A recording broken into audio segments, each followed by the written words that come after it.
tuir observação organização lau hamotuk, durante ni, governo sedang desenvolve setor produtivo sira.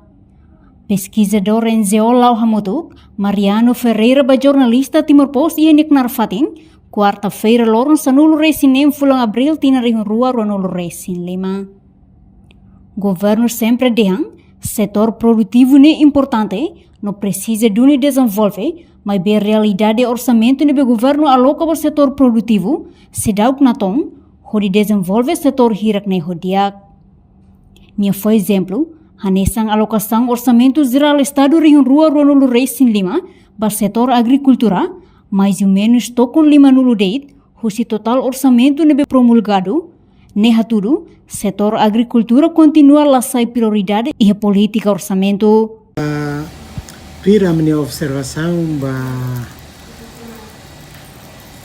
orçamento o plano no orçamento geral do estado 2025 ninha itare kata hosi governante sira sempre dehang kata setor produtivo importante no setor produtivo no dar setor nebe maka povo barak moris ba no depende ba. Idane itarona hosi governante no emabara kuliah idane. Agora se itakarare ba realidade hosi politica orçamento ninian nebema aloca ba setor produtivo bele dehan kata la si dauk naton atu bele desenvolve setor nene hodiak. Por exemplo, orçamento ba setor agricultura ba 2025 ninian, orçamento ba 2025 por volta de 2,5 no nede. Então, né tudo kata setor agricultura ladun sai prioridade e a política orçamento ninian. Agora, se tareba itania realidade no itania contexto, maioria população iha Timor-Leste nene, moris iha município não é área rural será.